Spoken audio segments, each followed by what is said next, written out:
in intros beyond basics lesson number 2, what we're going to do is we're going to move on from the concept that we discussed in lesson number 1. In lesson number 1, you remember we went through the scale tone 7th chords and we were in the key of E flat.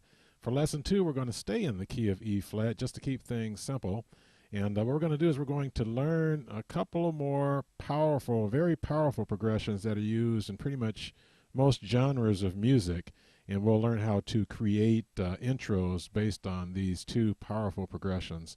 And we'll do the same thing we did last time. We'll take the regular progressions, and then what we'll do is we'll alter the chord tones a little bit to make them sound a lot fancier and to make the chords more sophisticated.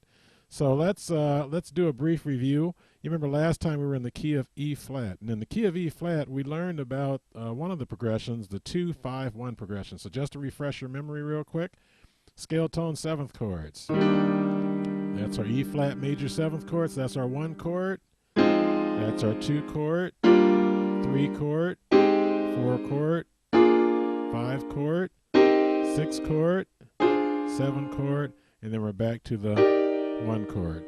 Now you remember in lesson 1 we learned some fancier ways to play that, and so we're going to continue that tradition in lesson 2.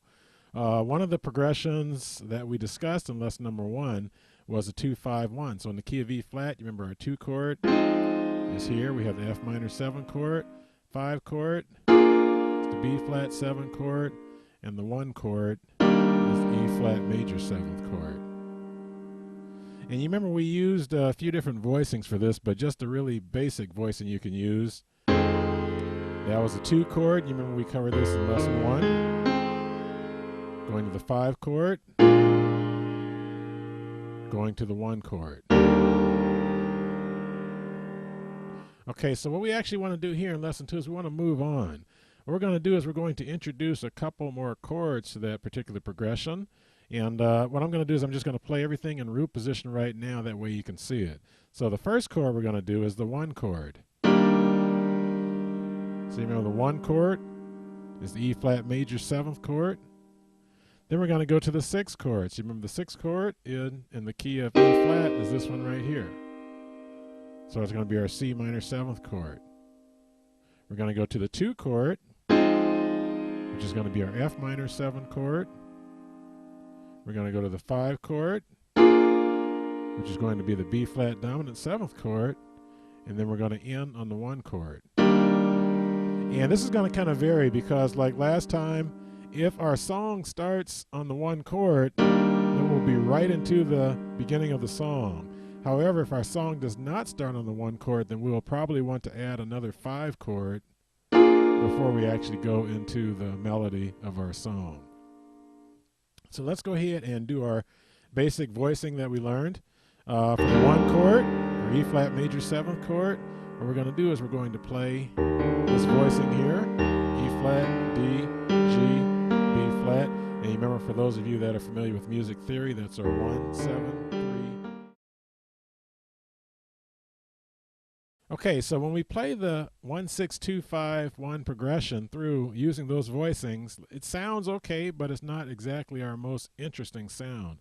So what I want to do right now is I want to go ahead and alter some of these chords, and then what we will do is we will go ahead and create some intros based on the altered chords.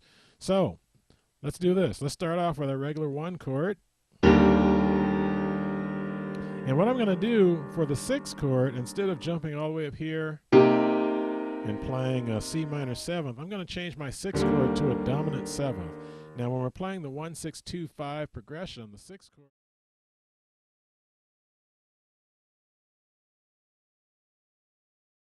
and then I'll end it.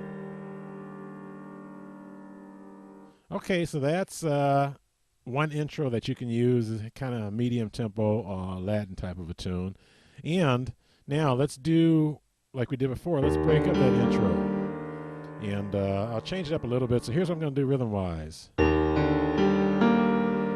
So all I'm doing is starting at the bottom, and I'm playing the top note of the left hand, bottom note of the right hand, and the top note. So 6, 5, Now here's what I'm going to do. I'm going to go here and I'm going to lead into my 3 chord. So I'm going to lead into my 3 chord from a half step above, going to the 3 chord. Now a couple different ways you can do this. You can lead into it. Since you're going into the 3 chord and the 3 chord is minor, if you want, you can put a minor chord there leading right into your 3. So that's the way I'm going to do it the first time. Okay, so let's do it.